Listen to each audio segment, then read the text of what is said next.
Ang daloy kasi ng dugo sa superior vena cava, napupunta sa kaliwa niya. Magkaiba rin yung vein type. Kaya nagba-backflow sa right atrium na nagmumula sa coronary sinus. Pwedeng yung guide wire padaanin sa left superior vena cava at coronary sinus hanggang maabot na papunta sa right atrium niya. Napaka-rare nito. Saan mo naman natutunan ng mga sinabi mong yan? Bakit inaalam mo pa? Gusto ko lang talagang subukan kung posible. Tumigil ka nga. Magagawa mo rin naman yan. Wala nang heartbeat. Resuscitation. Mamaya na yan. Wang Yangming, go! 1 milligram IV adrenaline, 0.5 atropine sulfate. Opo.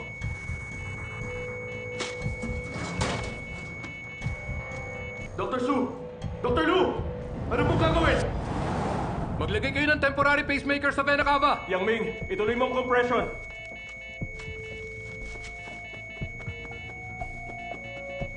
Ano bang ginagawa mo? Bilisan mo na! Hindi pwede, Dr. Lu. Huwag na kasi matigas ang ulo! Dr. Lu, dahan-dahan lang. Huwag niyong madaliin. Okay, simula na ang test. Opo. Bumababa ulit.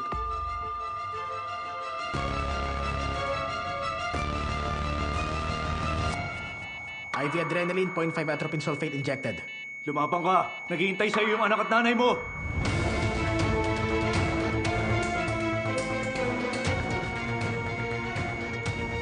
Flatline pa rin. Okay, ituloy niyo na. Opo. Doktor, kumusta po ang operasyon ng anak ko? Huwag kayong mag-alala. Huwag muna kayong magsalita. Kailangan niyo rin ng pahinga, ha?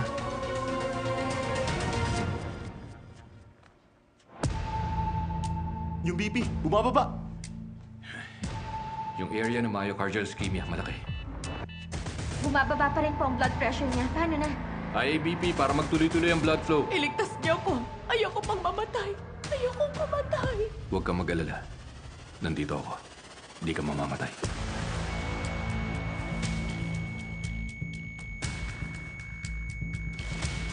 Wala pa rin.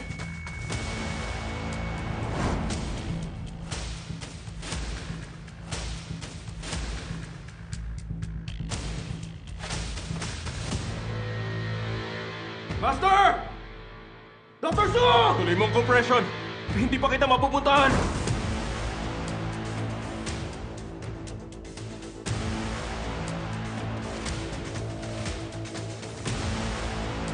Ano na? Huwag ka sumigaw.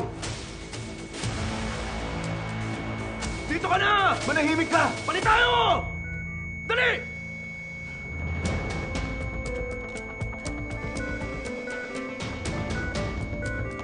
Tabi na.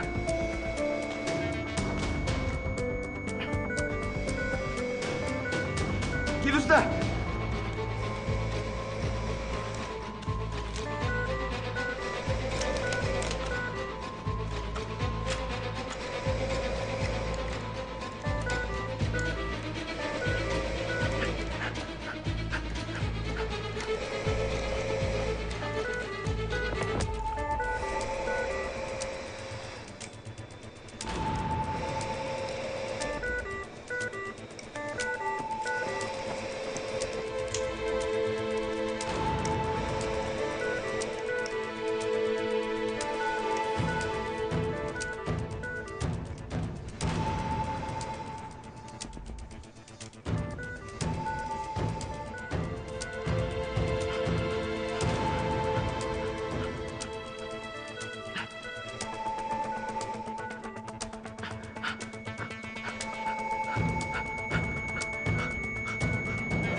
Malapit na. Konti na lang. Ilagay niyo yung pacemaker. Ilalagay ko na. Connecting electrodes.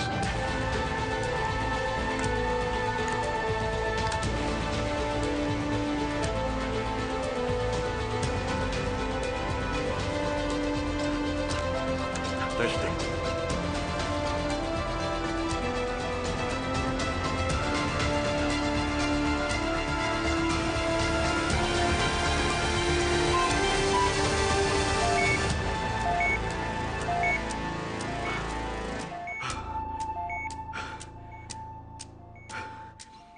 Ang linya na yan. Ang pinakamagandang nakita ko. Ako rin. Ano nangyari?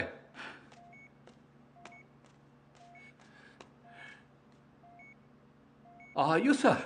Ang galing ah. Andito na ako. Oh, tingnan mo na to. Oh, kakaibang isang yan. Napaka-rare. Oh, teka. Okay ka na ba pagkatapos ng IV? Okay naman ako ah. Ikaw, nagkape ka na ba? Oo, huwag ka na mag-alala sa akin. Oo nga pala, Dr. Wang, ano yung sinasabi mong successful case sa eskwelahan ninyo? Ikwento mo pa sa amin. Yun pong guide wire pinadadaan sa coronary sinus. Mula sa kaliwang superior vena cava hanggang maabot ang right atrium. Yung guide wire kailangan gawing fishhook shape para yung electrode wire makalusot hanggang sa right atrium. Pag nasa coronary sinus ng electrode, maaabot ng right atrium. Kung hindi tama ang curve, hanggang atrium lang. Hindi maaabot ang tricuspid valve. Ready ka na? Gawin na natin to. Tapusin na natin. Okay, sige. Gawin na natin.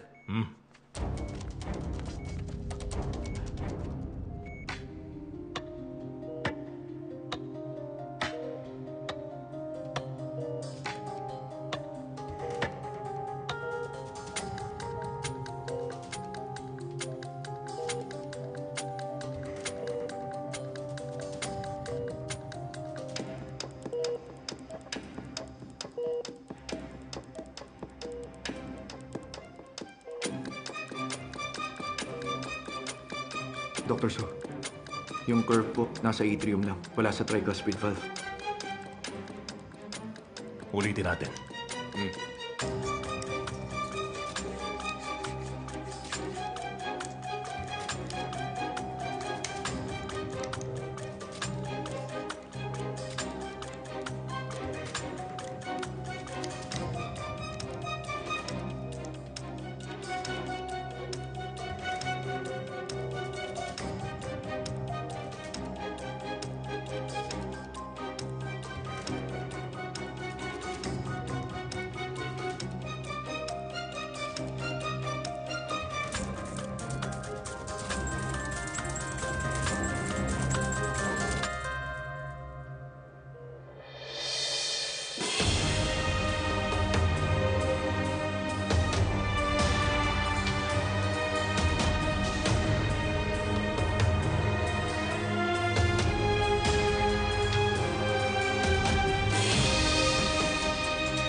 Linking up.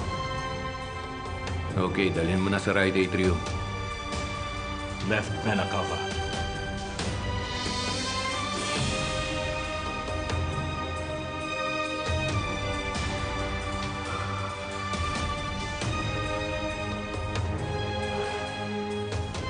Tanggalin ang guide wire.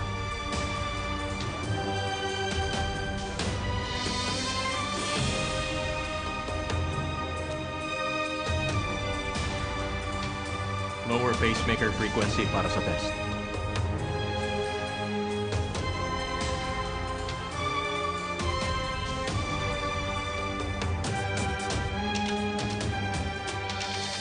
Ready na.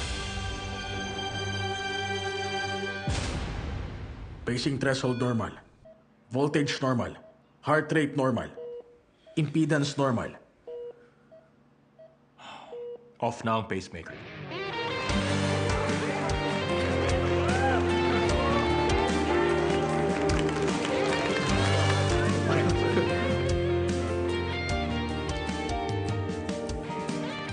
Uy, ano ba? Ang ginagawa mo? Sinabi ko na eh. Bawas-bawasan mo kasi yung intake mo ng calcium gluconate. Arrhythmia po ba yan, Dr. Liu? May ibang symptoms ba kayo nararamdaman? Ano yun? Gusto mo ako lagyan ng pacemaker? Ay, hindi po. Kinabahan kasi ako sa narinig ko eh. Wang Yang Meng, kung akong tatanungin, pwede ka nang tawagin Dr. Wang. Totoo yun.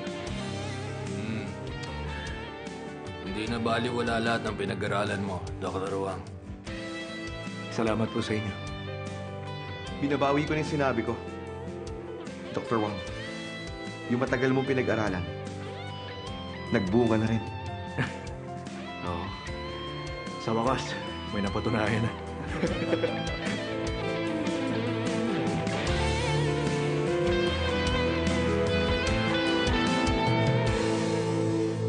Apat na tao. Apat na tao sa 3 operasyon. Nakakabilib lang talaga. Oo. Sa tagal kong nandito sa ospital, ngayon lang ako nakakita ng ganong surgery. Talaga? 4 na tao sa 3 sabay-sabay na surgery. 2 veteran, 2 rookie. Nakakabilib nga talaga. Dr. Bao, ang galing mong pumuri ng tao. Bakit? Totoo naman ah. Bago pa lang naman talaga yung 2. Pero yung nakaisip ng method na ginamit doon, magaling siya. Wala naman yun. Maloko lang kasi ang isang yun. Dok! Ay, Ay! Dr. Lu, ano nangyari? Bakit pumagambaga yung mata niyo? hindi ako nag-iingat eh. Nagpalit ako ng recipe ng soup. Sa nutmeg to. Pahingi akong eye drop. Dr. Lu, nag-perform ka ng surgery ng ganyan ang mata mo? Nakakakita ka ba? Ako pa. Makinig ka. Sinuwerte nga ako. Namagamat ako. Grabe. Halos nakapikit na ako. Pero ito ka. Mas focused ako. Experience na rin. Nakatapos naman kami. Ang husay. Hindi. Ba't ka nandito? Itong bata, anak siya ng pasyenteng inoperahan. Ang ingay kasi niya eh. Ako lang nakapagpatahimik. Nakipagpalit ako ng shift kay Dr. Tao para sa kanya. Binabantayan ko lang. Okay ka na? Hindi ka na mag-iingay, di ba? Si Papa, ang lolo at lola, okay na rin sila. Mamaya nandito na sila. Sakay na lang ulit tayo sa tangke.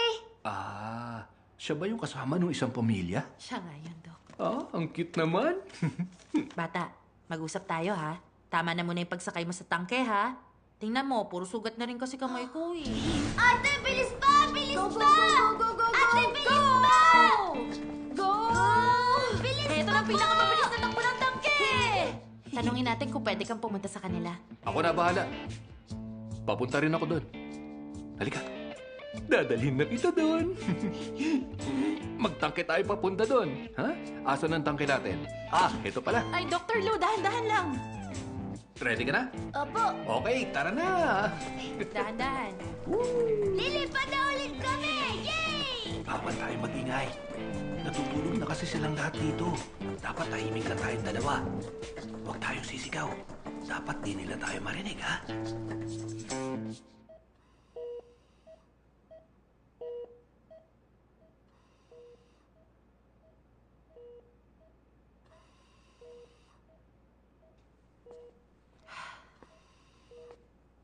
Yung bata nasa ward ng lola niya. Stable na rin naman sila sa ngayon. Salamat. Yung pamilya nila, parang napakamalas. Hindi ganun yun. Huwag mo sabihin yan.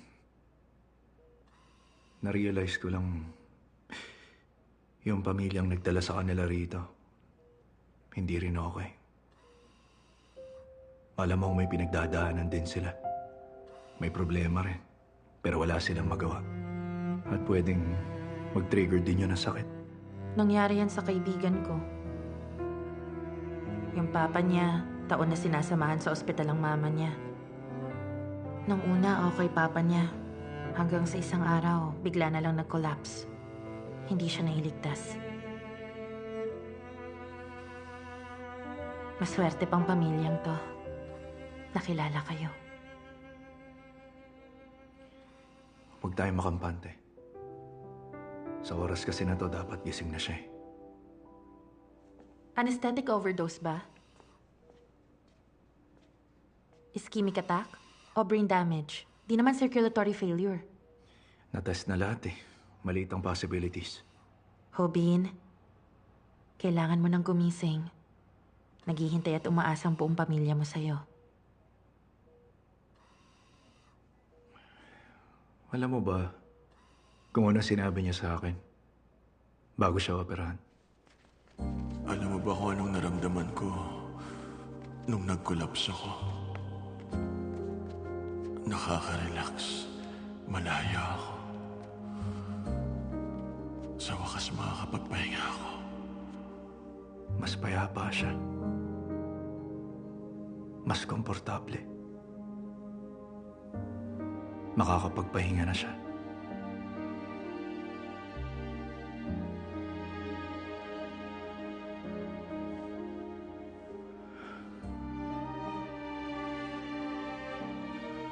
Hubin, alam kong may pasan ka at bitbit mong lahat mag-isa. May mga taong umaasa sa'yo at marami ka pang haharapin sa oras na magising ka. Pero tandaan mo sana, hindi ka nag-iisa.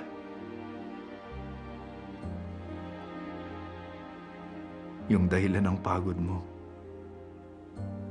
sila rin ang nasa tabi mo. Silang magpapalakas sa'yo.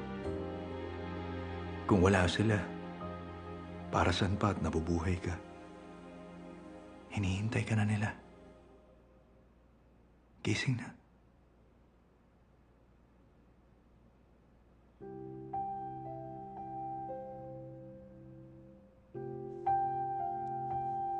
Hubin? Hubin? Hubin? Naririnig mo ako? Hubin? Naririnig mo ako?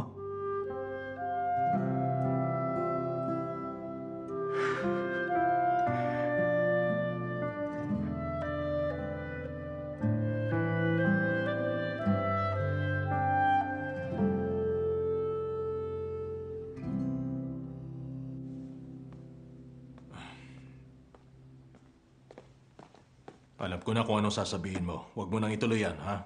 Pahiram na lang ako ng phone. Ay, pahiram na lang kasi.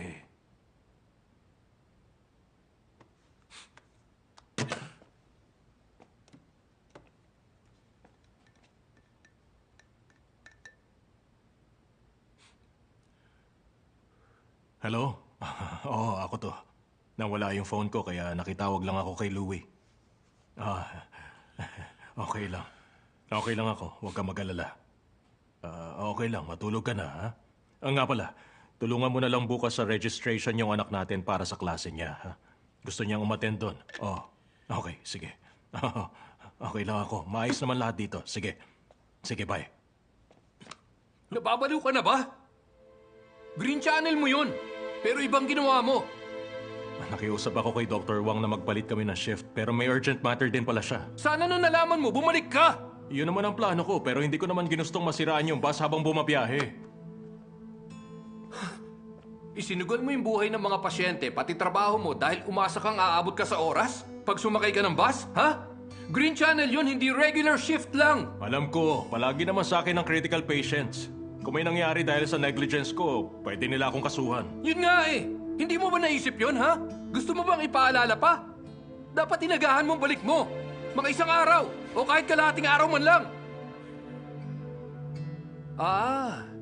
Hindi mo magawa? Ilang surgeries din na mawawala, ha? Sayang ang isang araw. Mga 10 surgeries din yon. Ikaw... Hindi ba pwedeng tigilan ng pagiging sarcastic? Ikaw sarili mo lang iniintindi mo. Ako may pamilya, kailangan kong kumita. Ikaw lang? Wala bang pamilya yung iba? Sumasaba ka sa di sigurado eh. Ayaw mo bang kumita, ha? Sino bang may gusto nitong joint venture? Hindi ba ikaw? Ikaw ang nagsabi. Hayaan mo akong dumiskarte. Hayaan din kita. Ay, nako. Ako pa pala ngayon. Hindi na kita paalalahanan pa ulit. Sa oras na pakailaman kita, sampalin mo na lang ako. Hindi na kailangan may sampalan. Sa'yo na nanggaling na hindi na tayo magkaibigan, di ba? Huwag mo na akong alalahanin. Ako nang bahala. Hindi mo ihagis yan. Cellphone mo yan.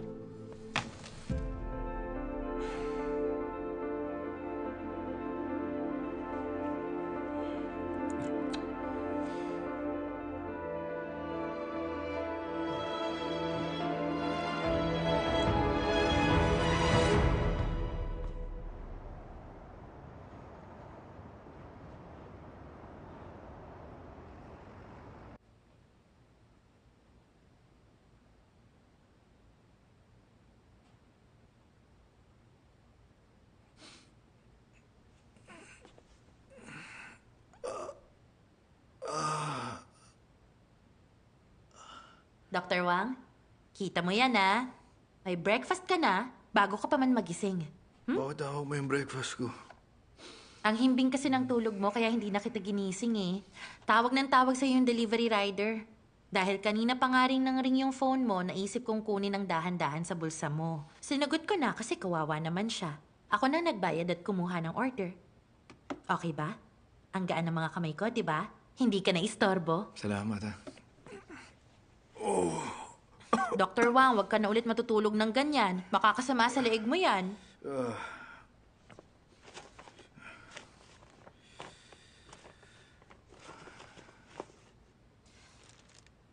Ito na yung mga order ko. Dr. Wang, hindi mo naman in-order lahat yan para kainin lang mag-isa, di ba? Kasi kanina ko pa pinag-iinitan tong shrimp dumpling. Uy! Ay! Buti na lang, hindi pa nabubuksan. Bakit di na mainit yung congee? Sabi, bibigyan nila ako ng osmanthus honey. May inabot bang bote ng honey kanina? Wala eh. Di tumutupad sa usapan yung mga yun. Matawagan nga. Ay, parang late na pala.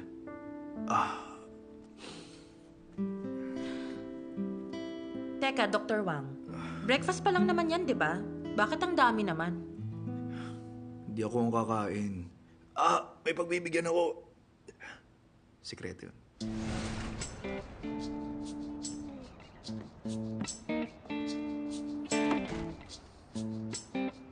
Di pa siya sumasagot sa mga text ko maghahapon,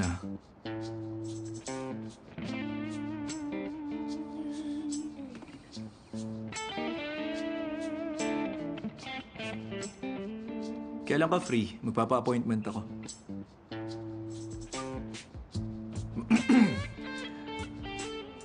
Mag-schedule ako. Kailan ka ba free?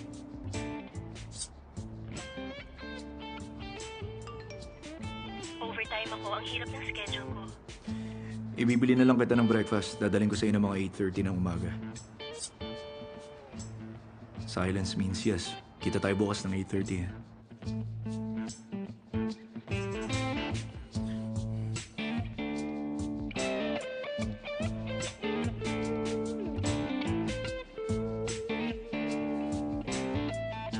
Ang heart sniper, handang-handa na.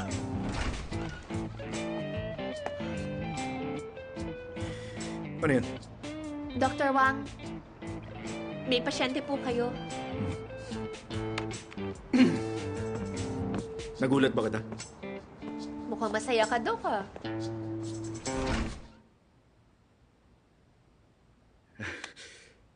Bantayan mo to, ha? Dr. Wang, may pasyente pong hindi makahinga. Emergency aid cart. Opo.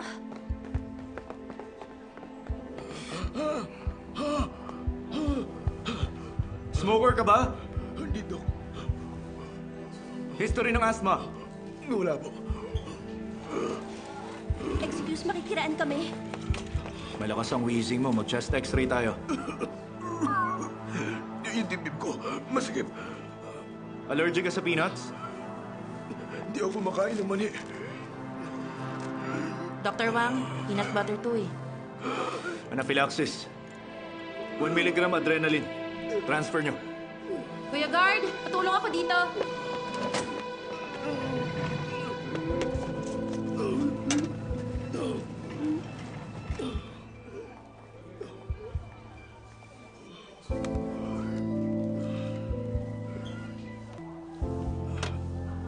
Sa emergency room.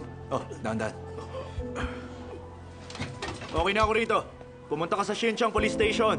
Ihatid mo yung breakfast. Kanino ibibigay? Kay Officer Mang Chaoyang. Nandun dapat ako ng 8:30 eh. Huwag ka malilate, ha? Ay, kiraan!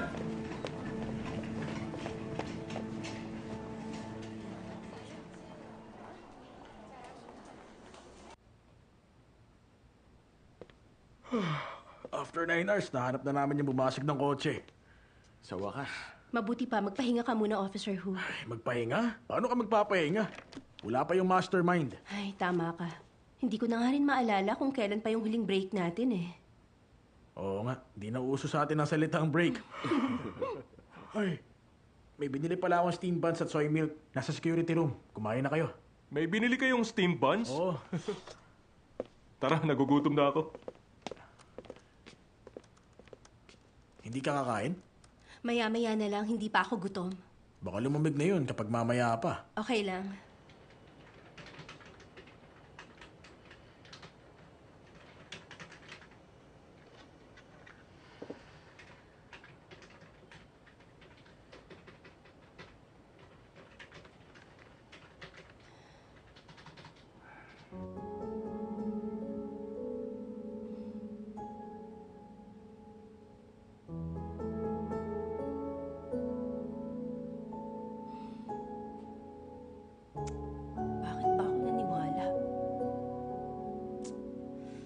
Officer Hu, kakain na ako, ikaw? Sige na, kumain ka na ron. May beef bun pa doon. Excuse me, nandiyan si Mang Zhao Yang. Sige, sandali lang. Katrabaho ako ni Dr. Wang. Sa'yo daw tong breakfast na to. Ah, okay. Salamat. Yung shrimp dumpling, medyo napisa na. Pero maayos pa naman ang hipon. Alam mo, inagaw pa niya sa kamay ko yan. Kulang na lang, batukan niya ako. Pero di nag-sorry. Steam buns, rice rolls, tinapay, congee. Inisa-isa niya yung i-check bago ako umalis doon. Tingnan mo. Dinala ko na maayos sa'yo. Hindi mo naman kailangan gawin yan. Hindi ko naman mauubos lahat. Gusto niyang sabay kayong kumain. Pero may pasyenteng nahirapan huminga kaya kailangan siya doon. Habang nagliligtas siya ng buhay, di niya nakalimutan yung pagkain mo. Sa tingin ko, kasing halaga mo yung mga pasyente niya. Kayo yung mga binibigyan niya ng importansya. Hindi ko alam ang sasabihin ko. Salamat sa iyo sa paghatid ng mga pagkain. You're welcome. Pumunta na rin ako dahil gusto ko makita yung gusto niya.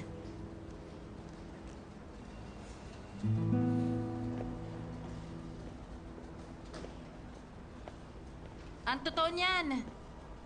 May gusto kasi ako sa kanya eh. Higit pa sa gusto mo siya.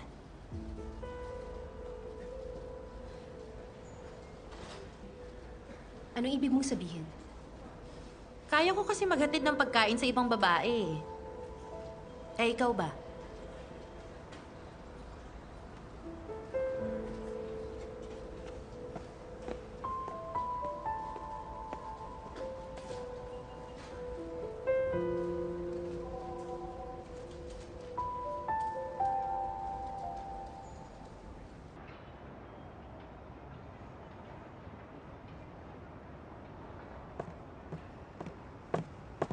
Hindi ka busy ah. Bakit nandito ka? Nagtanong ako, sabi baka nandito ka raw. Dito ka ba lagi nagtatago? Ang tawag ko dito sa rooftop, Noah's Ark. Medyo curious ako. Hindi mo ako napuntahan sa breakfast, pero dito may oras ka. Nagpahinga lang. Nakakapagod kasi sa baba eh. Kailangan ma-motivate ako. Okay naman yun. Ang magpahinga, huminga at magbawas ng stress. Naalala mo ba? Nung magkausap tayo sa phone, ang sabi ko sa'yo nun, bawat bintana, may trahedya na pwedeng ikwento. Ang kwento nila, nakakalungkot marinig. Kaya ang sabi ko, mas pagbubutihan ko pa ang pagiging doktor ko. Pag may pagkakataon, talagang umaakyat ako rito. Yung mga bintana, yan ang pahinga ko. Paalala sa sarili ko na marami pang tao na nangangailangan ng tulong. Kaya, kailangan maging motivated.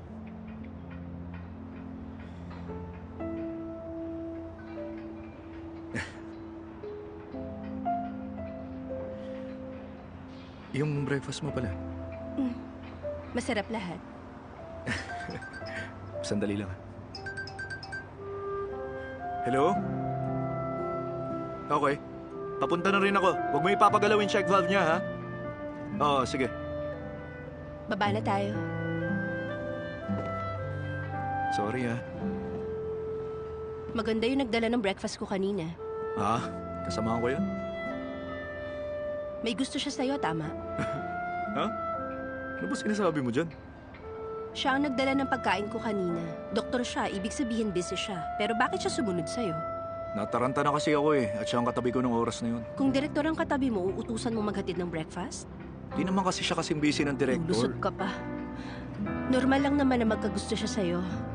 Ang weird lang, kasi gusto na kitang isuko. Pero nung sinabi mong pupunta ka, naghintay pa rin ako sa'yo. Hindi ka dumating.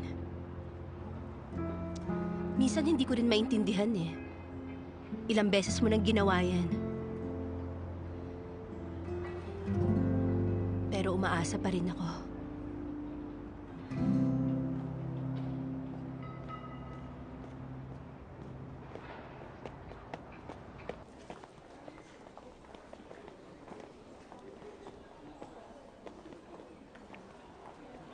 Relax, hindi ako ganun kababaw, no? Kahit naman ikaw ang dumating, hindi ko rin alam kung anong mararamdaman ko. Ang ayoko lang, yung pwede kang mapunta sa ibang babae tapos doktor din at match pa kayong dalawa. Ewan ko, ba't bigla ako naiinis? Baka naman kasi may feelings ka na rin para sa akin. Hindi ganun yun. Hindi kami selosa. Dahil lang sa lalaki. Eh di dahil kay Dr. Bao? Kahit kasi di kayo nagde-date, araw-araw naman kayo nagkikita. Nakikira kami. Ang importante naman kasi nito, gusto mo rin ako makita sa araw-araw, di ba? Ha? Makapag-thank you nga sa kanya. Ano ba sinabi ko? Nagpakatotoo ka.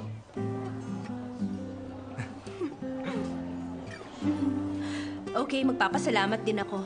Hindi naman ako makakapunta rito at makikita ka naka-doctor's uniform kung hindi rin dahil sa kanya. Mas gwapo ka pala sa uniform mo. Attractive ba ako pag naka-uniform? Hintayin mo yung pang surgery. Grabing confidence. Baka nakalimutan mong pulis ako. Kahit anong uniform, napapansin ko. May tanong ko lang Kung medyo interesado ka naman na sa akin, baka pwedeng kung papayag ka, yayain kitang mag-date? Wala kang time maghatid ng breakfast. Makipag-date pa kaya? Promise ko, bibigyan kita ng memorable at seryosong date. Anong araw?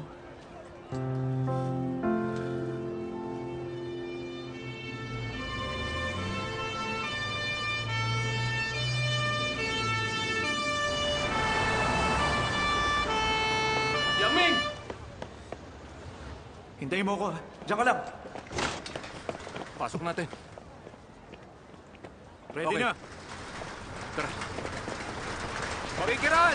Tabi mo na! Tabi mo na! Makikiran! Huwag kayo humarang! Tumabi muna kayo!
Akala ko umalis ka na eh. Hinihintay ko kung anong oras yung date. Check ko lang sked ko, Morning shift ako ngayong araw. Simula bukas, binigyan ako ng full shift bago matapos ang linggo. Binagong schedule ko. Na ibang day off, ibig sabihin, straight duty ako. Sunod-sunod duty mo? Oo eh. Alam mo naman yun eh. Magulong ang schedule sa ospital ngayon. Understaffed pa kami. 2 doktor pa naka-break. Yung iba nasa medical summit naman. Yung mga nandito, busy talaga. Kalimutan mo na lang. Teka, sandali. Huwag kang umalis. Isked natin yan. Mukhang malilibre naman ako eh. Okay lang, wag nating pilitin. Pwedeng libre ka pero ako hindi. Medyo busy rin kasi ako dun sa kaso ng car thief. 10 hours footage yun kaya maraming gagawin. Eh kung pareho pala tayong busy sa trabaho, di tayo makakapag-date niyan. Tadhana na lang. Hello? Nahuli ng suspect? Okay, pabalik na ako dyan. Ha? Ah, okay. Thank you, Hu.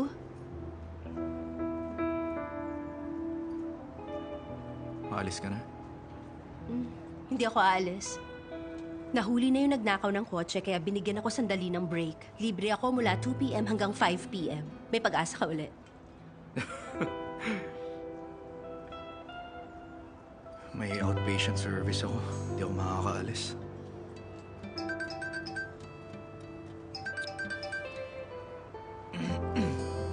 Hello? Okay, sige. Papunta na rin ako dyan.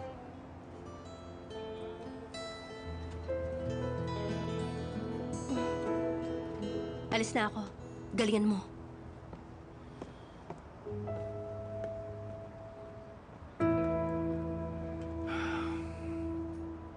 Kunin mo na lang yung half day ko. Ako napapalit sa 2 night shifts mo, kahit na 3 pa yan. 2 to 5 lang naman ngayong hapon. Hindi ko kailangan bukas. Hindi rin sa susunod na araw. Ngayon ko talaga kailangan. Okay na to ha. Sayang ang pagkakataon. Pagsisisihan mo to! Si Dr. Wu na lang. Dr. Wu, magpalamig ka kaya muna. Hindi na. Ay, sige po.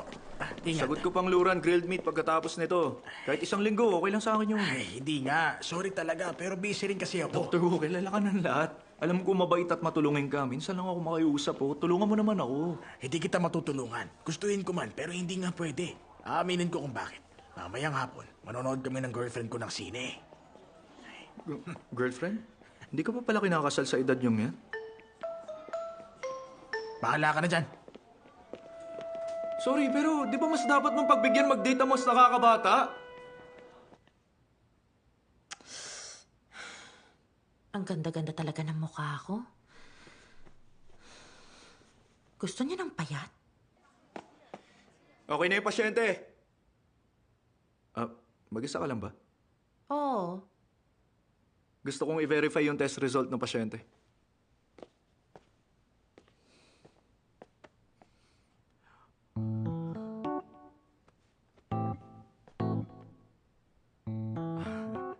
O bakit?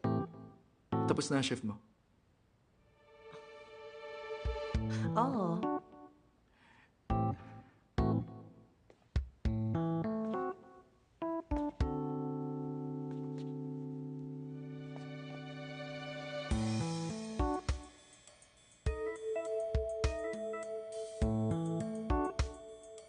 May gagawin ka pa? Wala naman. Perfect. May kailangan ka? Pwede mong saluhin shift ko for 3 hours.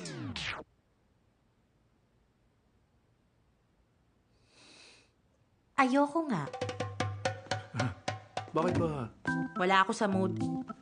Bakit wala ka sa mood? Ano bang pakialam mo kung wala ako sa mood, ha? Ano naman ang kinalaman nun sa'yo?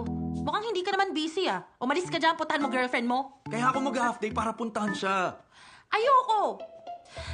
Tinatanong ko ba dahilan bakit ka magli-leave?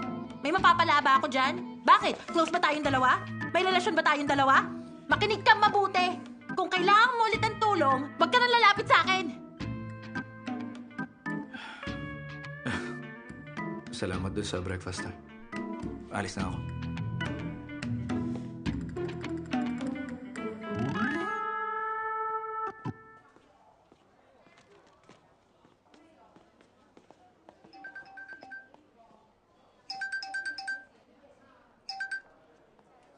Master? Pumunta ka kaagad sa opisina ni Madam Guan in 2 minutes.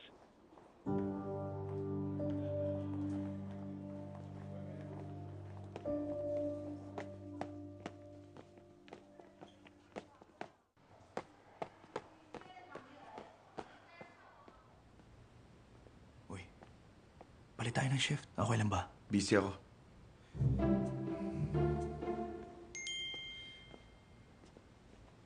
Busy po kayo mamaya.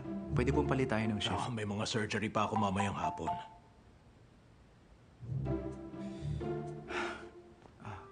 Master? Ay, hindi ka rin makakatulong. Bakit pala tayo nandito? Ba't gusto tayo makita ni Madam Guan? Iniisip ko nga, pupurihin niya tayo sa ginawa natin. Hindi ba? Pinag-uusapan ng lahat ng surgery natin.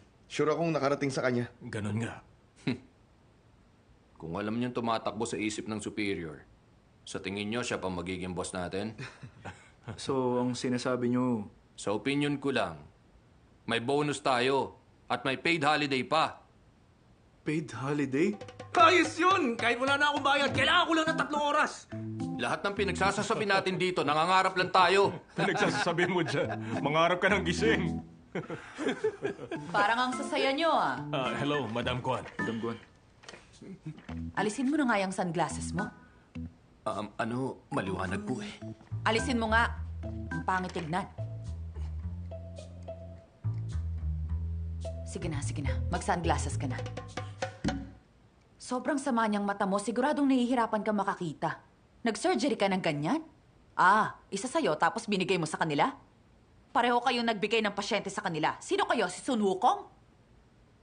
Si Almighty Neja po yan, Madam Kwan. Pero wala na po kasi mga doktor, Madam Guan. Kinakausap ba kita? Ikaw, ilang beses kang pumasok sa operating room? Qualified ka bang mag-perform ng surgery? Madam Kwan, yung sa kanya maipapaliwanag ko. Wala siyang ginawang surgery. Nag-assist lang siya sa loob. Hinintay niya kami matapos ni Sue sa surgery. Bakit? Ganun ba kayo kasigurado sa tapos ng surgery nyo? Kalkulado nyo ba? Paano kung may complication? Paano kung may pagkakamali during implantation? May oras kayong ayusin yon? Hahayaan nyo mamatay ang pasyente? May makakabuhay ba sa inyo ng patay? Sino mananagot sa pamilya? Ikaw ba? O isa sa inyong 3?